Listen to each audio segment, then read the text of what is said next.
Vamos lá. Acomodem-se porque hoje a gente tem papo. Bom, foi absolutamente incontornável falar da Venezuela hoje. E eu já quero antecipar uma coisa. Isso não vai ser uma análise completa, tá? De toda a situação da Venezuela, porque isso demandaria muito mais estudo do que eu fiz. Eu não sou um grande especialista no tema. Eu vou recomendar, inclusive, os artigos da revista Ópera, se vocês quiserem entender um pouco mais da conjuntura da Venezuela. E a cobertura da Ópera Mundi, que tá fazendo uma cobertura quase minuto a minuto do que tá acontecendo lá. Inclusive, o Breno Altman está lá. Acho que, não sei se ele já voltou, mas ele esteve lá recentemente. E o que a gente vai fazer aqui é basicamente trazer informações o suficiente pra gente entender a movimentação que tá acontecendo em torno das eleições venezuelanas. E não só entender a movimentação, mas entender os seus motivos. E aí eu quero fazer um convite pra vocês, que eu falei aqui no começo. Muitas pessoas têm convicções muito rígidas e assentadas a respeito da Venezuela. E eu quero fazer o convite pra vocês, pelo menos estarem abertos pra questionar algumas das suas verdades. Tenham essa abertura. E vamos enxergar a coisa a partir da perspectiva geopolítica e da luta de classes, que são as perspectivas que trazem mais informações relevantes pra gente, tá bom? Então, eu peço ouvidos, pelo menos nesse momento. Bom, vamos lá. Eu vou começar pelo final. Uma coisa que eu costumo fazer em aula, que é começar com a conclusão, porque vocês que estão vendo tudo vão saber onde eu quero chegar. Então vocês não se perdem na exposição. Nada, absolutamente nada que está acontecendo em torno das eleições venezuelanas tem a ver com os defeitos ou as qualidades do governo Maduro. Nada. Nada disso. Tudo o que está acontecendo tem a ver com interesses de classe a nível internacional. O que está acontecendo não pode ser entendido fora de um contexto geopolítico. Não tem como entender. Então, se vocês querem uma analogia para entenderem onde eu estou querendo chegar, vocês que são brasileiros lembram do impeachment da Dilma. E vocês que são brasileiros sensatos sabem muito bem que o impeachment da Dilma não teve nada a ver com crime de responsabilidade. O impeachment da Dilma teve a ver com o avanço sem freios de um projeto neoliberal forçado goela abaixo por órgãos internacionais. Não tem nada a ver nem com as qualidades e nem com os defeitos do governo Dilma. Não tem nada a ver com isso. Tem a ver com interesses de classe. Essa é a conclusão. O que está acontecendo na Venezuela é análogo a isso. Não é a mesma coisa porque a Venezuela tem um outro contexto, mas é análogo. Só estou falando isso para ficar mais claro. O que eu quero fazer agora é trazer uma série de fatos e depois a gente vai voltar para essa análise que eu trouxe no começo, tá bom? Com 51,2% dos votos, Maduro vence eleições e consolida a força do chavismo na Venezuela. Lourenço Santiago no Brasil de fato. O presidente da Venezuela terá mais um mandato para reunificar base, ampliar programas sociais e derrubar sanções dos Estados Unidos. Certo? De acordo com o equivalente ao TSE da Venezuela, que é o CNE, o Maduro do Partido Socialista Unido da Venezuela recebeu 51,2% dos votos contra 44,2% do Edmundo González Urrutia, de um partido chamado Plataforma Unitária Democrática. Bom, vamos lá. O Maduro, talvez vocês já tenham ouvido falar. O Maduro é presidente da Venezuela desde 2013. Ele é o presidente que reivindica a Revolução Bolivariana, o socialismo bolivariano, o legado do Hugo Chávez, e ele é um presidente abertamente crítico à política externa dos Estados Unidos. Caso vocês não saibam. Só que o que é importante pra gente hoje não é exatamente quem é o Maduro e a trajetória dele. O importante pra gente hoje, pra vocês entenderem melhor o que tá acontecendo nessas eleições, é a gente ver quem é esse Edmundo González Urrutia. Porque até quem é mais ligado na política da Venezuela talvez nunca tenha ouvido falar desse cara. De verdade. Então vamos começar por ele. Desconhecido, sem proposta ou carisma. Conheço o candidato fantoche da oposição na Venezuela. Vamos lá. Esse cara ele foi embaixador.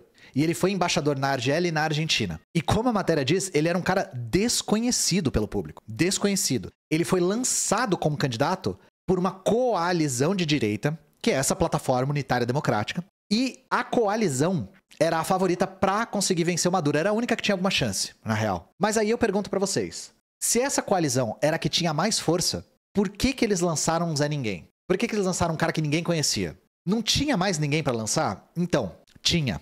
É aí que a história fica mais complexa. E mais interessante, diga-se de passagem. Quem é Maria Corina Machado, opositora por trás da campanha da direita na Venezuela? Essa aqui é a peça-chave pra gente entender o que tá acontecendo, tá? Ela é a peça-chave. Na verdade, a candidata favorita era ela, Maria Corina Machado. Foi a campanha que ela fez, apoiando o Edmundo González, que fez com que ele tivesse o mínimo de chance de disputar e tivesse tantos votos quanto teve. Quem é a Maria Corina Machado? Primeiro, ela é filha de um magnata da indústria do aço, que, se eu me lembro bem, era a maior exportadora privada da Venezuela. Maior exportadora privada. O nome da empresa da família dela é a Civensa. Ela é uma católica fundamentalista ferrenha e uma ultraliberal. Então ela é burguesa, católica fundamentalista e neoliberal. Acerca dos costumes, por isso que eu não, como o Rick falou aí no chat, eu não falo candidata a Bolsonaro, porque acerca dos costumes ela não é muito vocal. Ela não fala muito sobre aborto, sobre casamento igualitário, mas ela se alia com tudo que tem de fascismo no mundo inteiro, tá? Desde Vox na Espanha até o bolsonarismo no Brasil. E uma das propostas dela, uma das poucas propostas dela, porque eles não têm muitas propostas, tá? É privatizar a PDVSA, que é a estatal de petróleo que é responsável pelo crescimento econômico da Venezuela nos anos Chaves. É cortar completamente as pernas da economia venezuelana. Então ela faz parte desse bloco de extrema-direita que é entreguista, que a gente conhece muito bem aqui no Brasil. Só que a coisa fica engraçada, e vocês entendem um pouco melhor o que está acontecendo, quando vocês descobrem que em 2009, o Hugo Chávez expropriou 2 filiais da siderurgia da família dela. Eu não sei vocês, mas eu fico muito triste com isso. Muito triste. Eu choro lágrimas de sangue pela expropriação das filiais da siderurgia dela. Que ela gritou aos 7 ventos que foi roubo. Ai, meu Deus do céu, roubaram as siderúrgicas do meu pai que trabalhou tão duro. E fica melhor porque em 2010 teve uma puta greve numa filial e aí o Chaves falou assim, então, agora a fábrica é dos trabalhadores, tá? A fábrica tá ocupada e agora ela é nacionalizada. Então foram 3. É delícia, tá? O governo Chaves foi socialista no sentido marxista? Não, mas ele tem umas lapadas, vai. Ele acertou umas lapadas que deu gosto. Mas não para por aí. Não para por aí. Porque aqui é o Sunday completo da extrema-direita. Porque ela é fundadora de uma ONG, tá? Eu estou fazendo aspas, claro, caso você não esteja vendo a tela. Eu estou fazendo aspas, ONG, chamada Súmate, que tem a intenção, segundo ela própria, de monitorar as eleições venezuelanas. Monitorar as eleições venezuelanas. Imagina que o Bolsonaro faz uma ONG para monitorar as eleições. É o mesmo nível, tá? É o mesmo nível que estava acontecendo lá. Se vocês viram meu vídeo sobre Venezuela, e vejam, por favor, vocês sabem que aconteceu uma tentativa de golpe, na verdade um golpe bem sucedido em 2002. Foi bem sucedido por um tempo, né? Mas que a população reivindicou e colocou o Chaves de volta. E quem foi um dos grandes articuladores desse golpe? Essa ONG, entre aspas.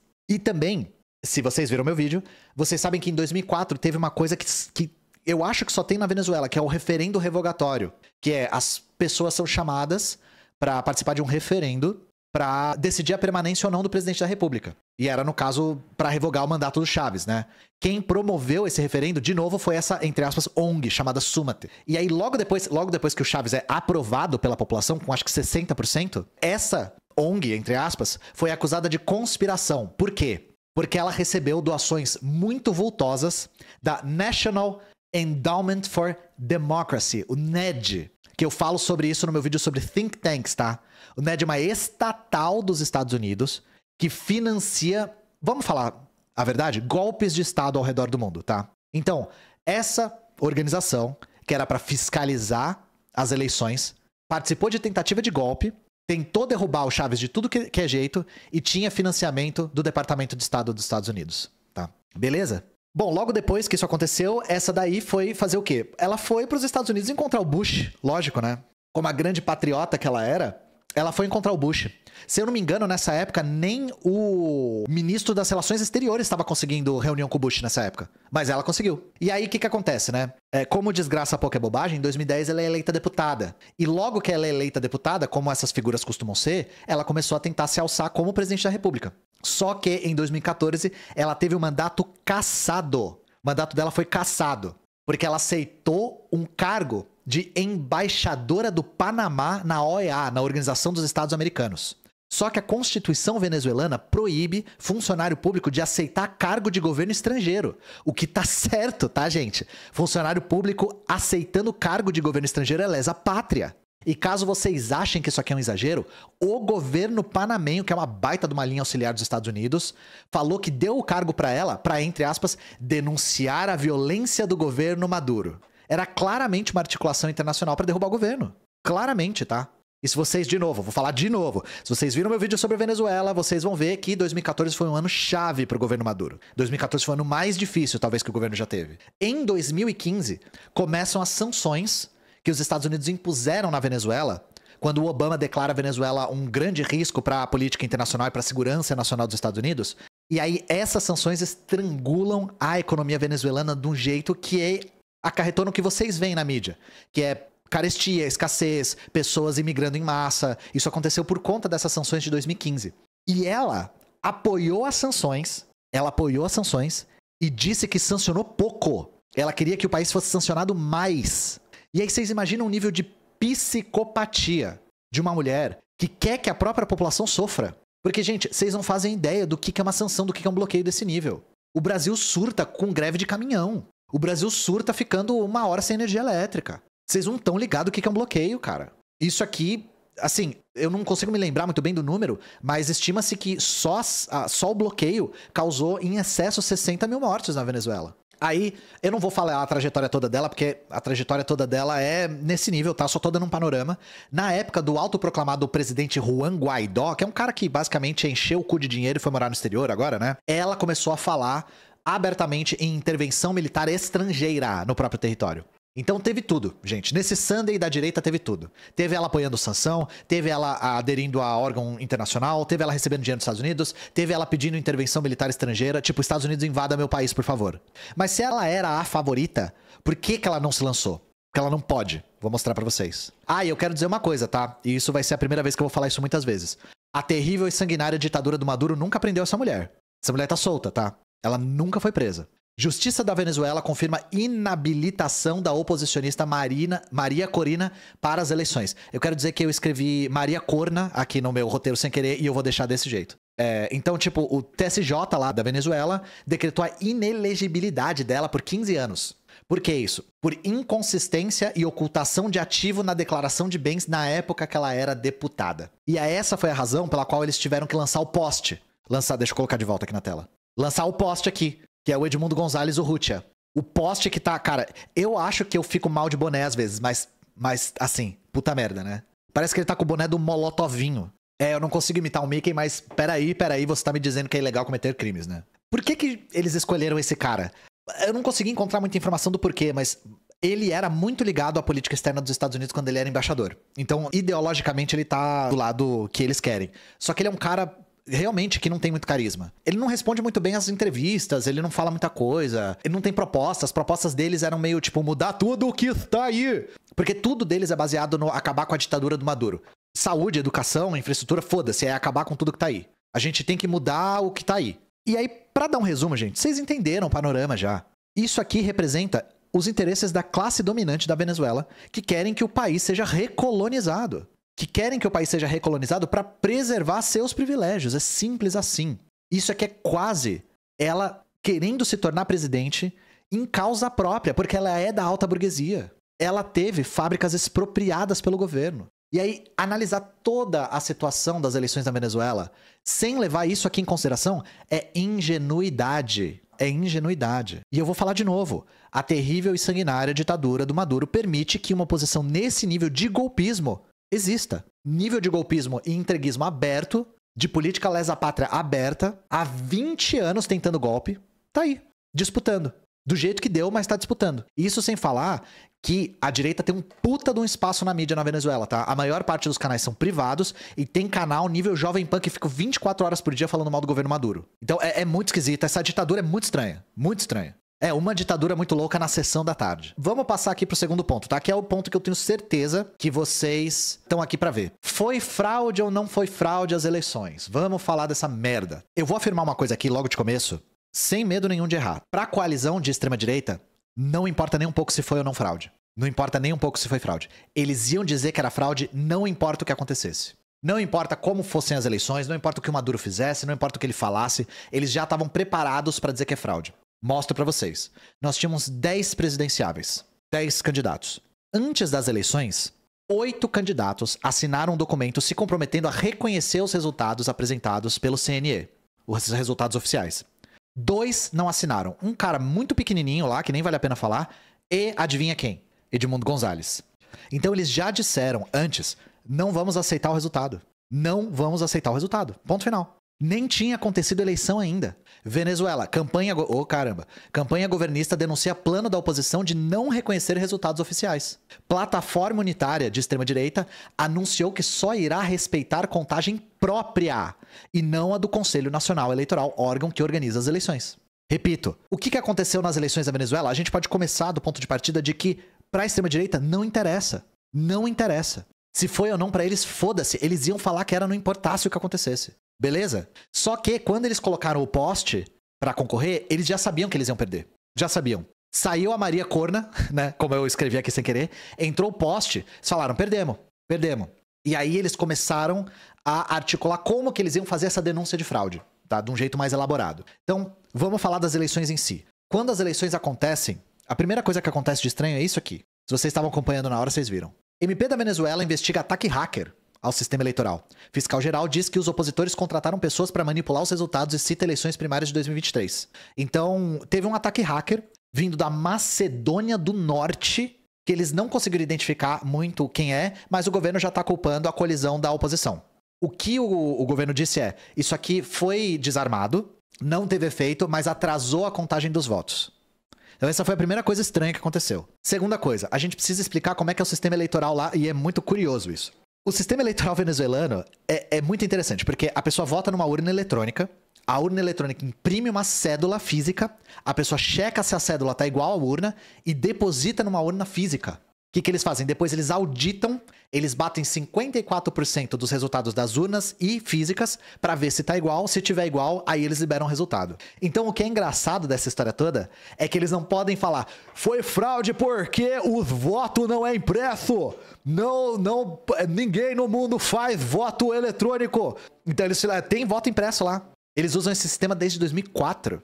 E eles só divulgam o resultado depois que alguém ganhou. Eles não vão divulgando conforme eles vão apurando, que nem aqui no Brasil. Mas o que acontece? Cada sessão eleitoral gera uma ata com a contagem dos votos, com os dados de todos os votos, né? Que vai até o CNE e aí tudo é apurado.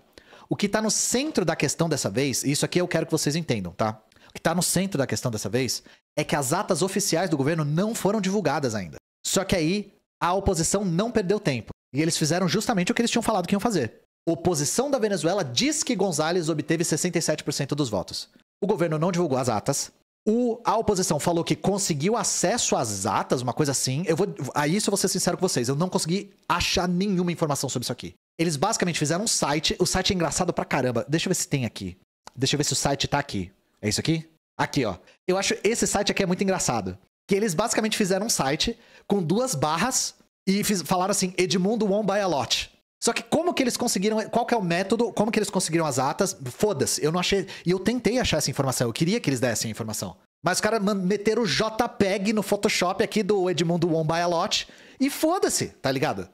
E eu tô falando sério, gente, eu tentei procurar informação sobre isso aqui, eu não consegui encontrar, nem na mídia de direita. Os caras fizeram uma contagem paralela e foda-se. Esse gráfico aqui mostra como eu ganhei, é basicamente isso, é. E aí, ao mesmo tempo, eles já tinham isso planejado, que nem foi aqui no Brasil, que nem foi nos Estados Unidos. Protestos pra rua que foram bem violentos, tá? Bem violentos. Inclusive, antes, o Maduro tinha falado, se eu perder, vai ter um banho de sangue. E aí, todo mundo entendeu o que ele quis dizer. Mas aí a mídia de extrema-direita falou assim, o Maduro está ameaçando matar todo mundo se ele perder. Ele tava falando da violência da direita. Caso alguém aqui não tenha entendido o que ele falou. Já teve... eu vou pedir pro meu editor, no dia que ele publicar, procurar a contagem de mortos. Tava mais de 20 quando eu tinha checado, já. E o que o Maduro fez foi dar uma contraofensiva. Ele convocou as Forças Armadas e convocou manifestação em apoio. Vou pedir pro meu editor procurar uns vídeos também, porque colocar aqui pode ter violência e a live pode cair.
Resposta aos protestos, Maduro convoca forças armadas nas ruas da Venezuela e faz convocação popular pró-governo. Vamos observar um pouco mais de perto a tentativa de questionar a apuração das eleições que já estava planejada, tá? Não importa o que acontecesse. Primeiro de tudo, a eleição conta com órgãos observadores, principalmente a da Venezuela.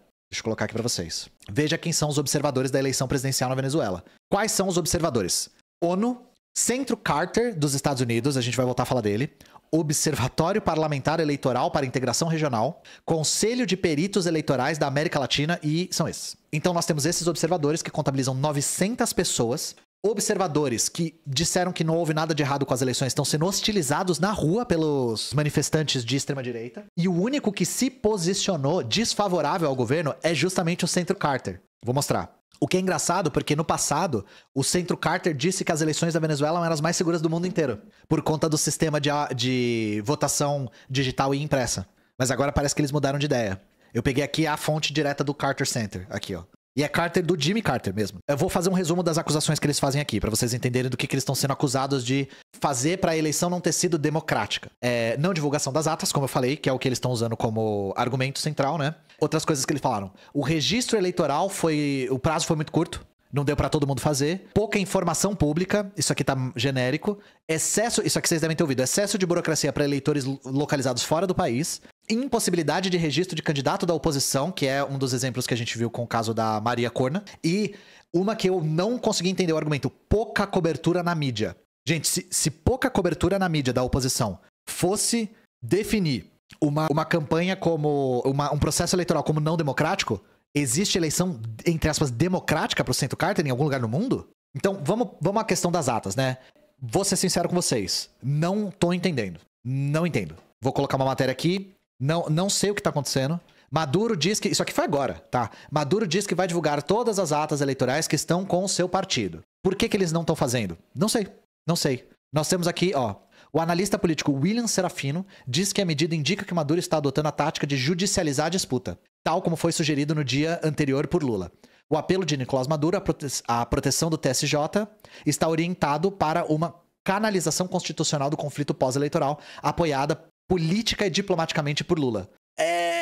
O que eles estão querendo não divulgando as atas, não sei. Semana que vem a gente com certeza fala sobre isso, tá? Obviamente que se ele divulgar vão falar que ele falsificou. Não tem a menor dúvida, gente. A menor dúvida. Mas o que ele quer, qual que é a tática deles não divulgando, eu não sei. Não sei de verdade. Vamos falar do elefante na sala. A dentadura da Venezuela. Dentadura socialista da Venezuela. Bom, já falei no meu vídeo mais longo sobre isso que a Venezuela não é socialista em sentidos marxistas, né? Ela reivindica o socialismo bolivariano. Mas a gente tem que falar uma coisa que é muito categórica para qualquer marxista. Não existe eleição democrática no capitalismo. Não existe eleição democrática no capitalismo em lugar nenhum. Vocês veriam o sistema eleitoral dos Estados Unidos e ousariam dizer que ele é democrático? Mas aparentemente pro Centro Carter não tem nada de errado com os Estados Unidos. Sabe aquela prática de gerrymander, de dividir demografia em zonas eleitorais para dividir o eleitorado? Vocês acham isso democrático? Porque isso é uma prática comum lá. Lembra quando, aqui no Brasil, o Bolsonaro usou a Polícia Rodoviária Federal para fechar estrada e impedir eleitor do Lula de chegar nas estações de votação? Vocês viram alguma comoção internacional por conta dessa prática? As eleições brasileiras foram acusadas de não serem democráticas por conta disso? Gente, eleição no capitalismo é jogo sujo. Sempre. O que acontece aqui é que o Maduro resolveu jogar sujo também. E o que ele fez? Ele usou todos os recursos sem a menor vergonha na cara para tentar vencer as eleições do bloco de direita. Usou, sim. Na urna eletrônica, o rosto do Maduro aparecia 13 vezes, porque era o tamanho da coalizão. Usou, sim. Eu não averiguei muito, mas é possível que eles tenham impedido votantes do exterior para enfraquecer a oposição? É possível. É possível que eles tenham usado. Só que o que a gente tem que deixar claro aqui é que a gente discorda veementemente de posturas esquerdistas a respeito disso. O Maduro é problemático? Definitivamente. E não por essas razões que eu falei, tá? Não por usar todas as armas que ele pôde para vencer a eleição da extrema-direita entreguista. Não tô falando disso. Ele é problemático por rebaixar o bolivarianismo, por não avançar no poder popular, nas comunas populares, nas ocupações de fábrica. Por fazer aliança com igrejas evangélicas, mas que nem no impeachment, gente. Que nem no impeachment. Ninguém que era contra o impeachment da Dilma era obrigado a gostar da Dilma. A questão era o que estava em jogo. O que está em jogo na Venezuela nesse momento? A recolonização da Venezuela. como quintal dos Estados Unidos da América. Isso que está em jogo. Aquela pataquada do Elon Musk aqui no Brasil mostrou pra vocês que dá pra transformar um país em ditadura do dia pra noite, tá? A extrema-direita, os republicanos dos Estados Unidos e o Elon Musk estão ainda empurrando a narrativa de que o Brasil não é mais uma democracia. De que o governo Lula é uma ditadura autocrática que oprime a oposição. Gente, isso é pura retórica do imperialismo. É retórica do imperialismo. Qualquer lugar do mundo vai ser taxado como ditadura totalitária pelos Estados Unidos, com os interesses em jogo. Beleza? E eu vou falar mais ainda a respeito disso. A Venezuela tem bem mais mecanismos de participação popular do que o Brasil. Lembra que eu falei do referendo revogatório? Que a população pode ir a referendo para revogar o mandato do presidente? Gente, quantos anos faz que a gente não tem um referendo aqui no Brasil? 20. Lá existe fábrica ocupada por trabalhador, em número razoável até. Não é a regra, mas existe. Existem as comunas populares lá. Uma coisa que diferencia muito a Venezuela daqui é que as forças armadas estão do lado dos trabalhadores. Diferente daqui, que as forças armadas são golpistas, historicamente golpistas, há mais de 100 anos, há mais de 140 anos golpistas. E, gente, se houver uma tentativa de derrubada do Maduro de fato agora, vai ser a 8ª tentativa de golpe desde que o Chávez virou presidente. 8ª! Oposição venezuelana já tentou 7 golpes de Estado desde a chegada do chavismo. Gente, de novo, prestem atenção sobre o que está em jogo aqui. Ah, mas eu acho antiético o que o Maduro fez porque ele botou a cara dele 13 vezes na urna. Gente, eleição no capitalismo é jogo sujo e rasteiro. A única diferença é que o Maduro resolveu jogar sujo também. E essas leituras de que ele faz isso porque ele está sedento ao poder, vamos guardar os supervilões pros filmes da Marvel? Vamos guardar essas leituras infantis pra outra hora? Porque isso aqui é geopolítica pura. E a gente consegue ver e evidenciar quais questões geopolíticas estão em jogo vendo a reação dos países à eleição na Venezuela. E aí se vocês não estavam convencidos até agora, vocês vão ter uma evidência muito forte agora. Obviamente que o primeiro a se pronunciar, antes mesmo de terminar, foi, né, pra surpresa de ninguém, o Milei. E aí vocês todos no chat vão perguntar, que Milei? Eu vou responder. O meu papel aqui tem se tornado cada vez mais responder que Milei. Vamos lá. Dictador Maduro, afuera. Los venezuelanos eligieron terminar com la dictadura comunista de Nicolás Maduro. Los datos anunciam uma vitória aplazante de la oposição. Os dados, né? Os dados anunciam uma vitória... eu vou mostrar os dados de novo pra vocês.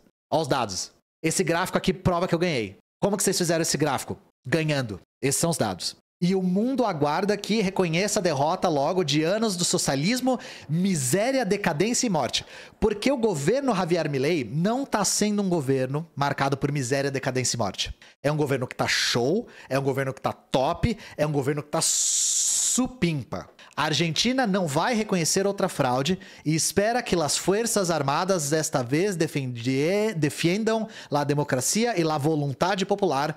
La liberdade avança em Latinoamérica. Viva la liberdade, carajo.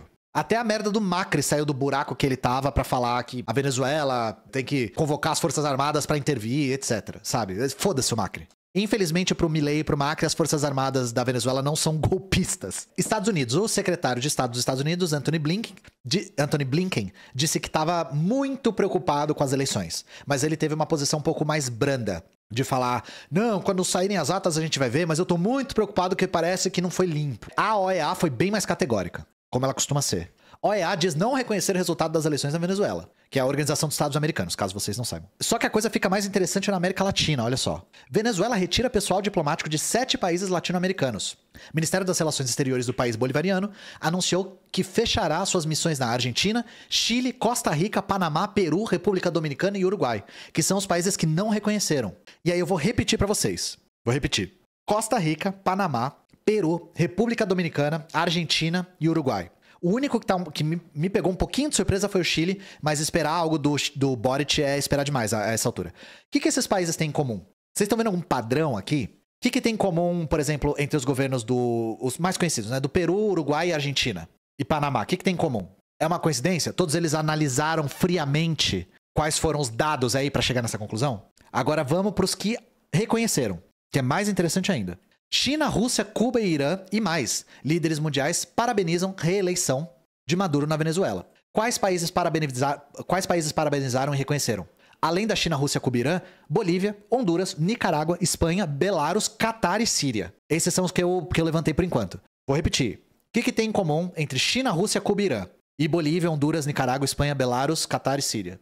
Vocês estão vendo algum padrão aí? Vocês estão vendo que o critério não é a lisura das eleições? Estão vendo que o critério não é a qualidade do corte de cabelo do Maduro? Geopolítica. O que está em jogo é geopolítica, é imperialismo, é partilha da terra, é a construção de um bloco contra-hegemônico. A gente já tinha evidências disso. Dá uma olhada nisso. Rússia e Venezuela firmam um acordo de cooperação para combater sanções. 11 de junho. E Venezuela e China assinam acordos focados no desenvolvimento econômico. Chat, o que eles estão tentando fazer é sair da zona do dólar. Tá? A Venezuela foi alvo de mais de 930 sanções. Ela está se articulando com esse bloco contra-hegemônico, de fora do eixo dos Estados Unidos, para tentar sair dessa asfixia. Nós temos os países que estão numa situação intermediária, que é o Brasil, por exemplo. O México também está numa situação intermediária, que é, eu só reconheço se divulgarem as atas. Inclusive o Lula falou uma coisa e o PT falou outra. Lula diz que vai reconhecer resultado na Venezuela quando for consagrado que as atas são verdadeiras. Ele foi até além, não é nem quando divulgarem as atas. É quando for comprovado que as atas que o Maduro divulgar são verdadeiras. Ele recebeu críticas do próprio partido, porque o PT reconheceu muito rápido. Então vocês estão entendendo aqui? Não vamos cair nesse papo juvenil de ficar analisando o caráter do Maduro e achar que isso explica o que acontece na política venezuelana. Não é isso, gente. São interesses gigantescos que estão em jogo. E, novamente, nada do que aconteceu, vou voltar pro começo, nada do que está acontecendo tem a ver com as qualidades e os defeitos do governo Maduro e muito pouco tem a ver com a lisura das eleições. Muito pouco tem a ver com a lisura das eleições. Toda eleição no capitalismo, se você levantar os critérios que você quiser, você consegue dizer que não são democráticos. Todas. Todas. Os critérios são interesses econômicos de classes a nível internacional. A Venezuela continua, para bem e para mal, sendo o único país que resiste ao imperialismo estadunidense na América do Sul. Único. Resiste e tudo indica que vai continuar resistindo com a reeleição do Maduro. O Partido Comunista Venezuelano disse que não vai reconhecer as eleições.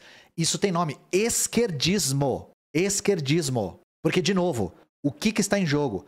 Se o Maduro for derrubado pela coalizão de extrema-direita, a Venezuela vai ficar melhor? Como é que vai ficar a vida dos trabalhadores?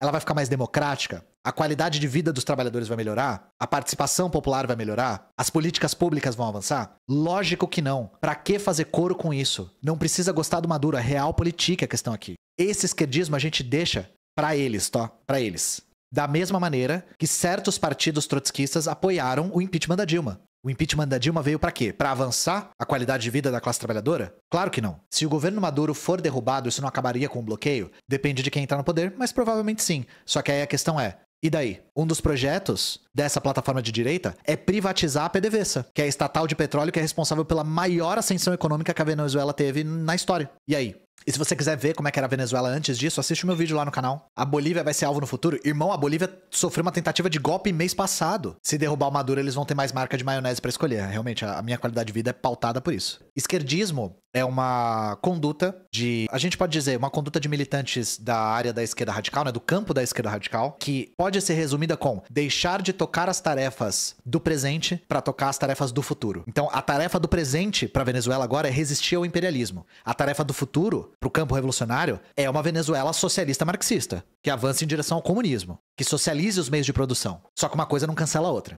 E não é agravando o sofrimento da classe trabalhadora que se chega mais próximo de uma revolução de viés socialista marxista. Isso nunca aconteceu na história e nunca acontecerá. Quem lê o livrinho do Lenin vai ver que o Lenin defendia, sim, as repúblicas democráticas do molde burguês quando era necessário. Porque sempre pode vir algo pior.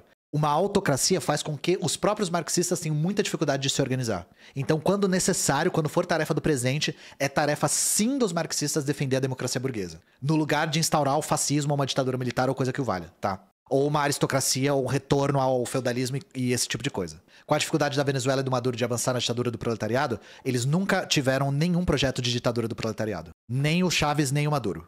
Se você ler o livrinho azul lá, você vai ver que não é bem assim. Certo? Então é isso, gente. Espero que vocês tenham gostado. Novamente, vou indicar 2 fontes aqui para vocês lerem. Revista Ópera.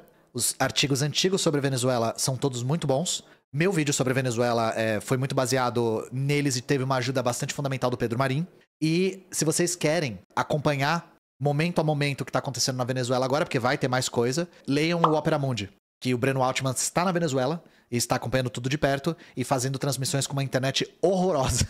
Eu queria pedir de coração pro Breno gravar os vídeos e depois postar, porque tá foda ouvir ele ao vivo lá. O Maduro criminalizar o PCV não seria o motivo pelo PCV não reconhecer a vitória do Maduro? Cara, eu vou falar uma frase que me falaram e que eu uso bastante, assim. Quem faz política com fígado morre de cirrose. Talvez vocês conheçam a história de que o governo Getúlio Vargas deportou a Olga Benário, esposa do Luiz Carlos Prestes, grávida, direto pro colo do regime nazista, né? Quando o Prestes foi solto da cadeia, ele apoiou o Vargas. Resposta do Prestes a respeito disso: eu não faço política com meu fígado, eu faço política com o que tem que ser feito. Isso é o que tem que ser feito agora. Então eu juro pra vocês, mesmo que isso seja rancor por conta da ilegalização do PCV, não se faz política com rancor. Motivo plausível pra esquerda estar tão dividida sobre esse assunto? A poderosíssima campanha da mídia hegemônica contra a Venezuela, que teve muito efeito e que conseguiu cooptar boa parte de pessoas muito bem intencionadas. Certo, gente? Caso vocês não tenham visto ainda, vejam o vídeo com o Thiago Santinelli sobre moradia.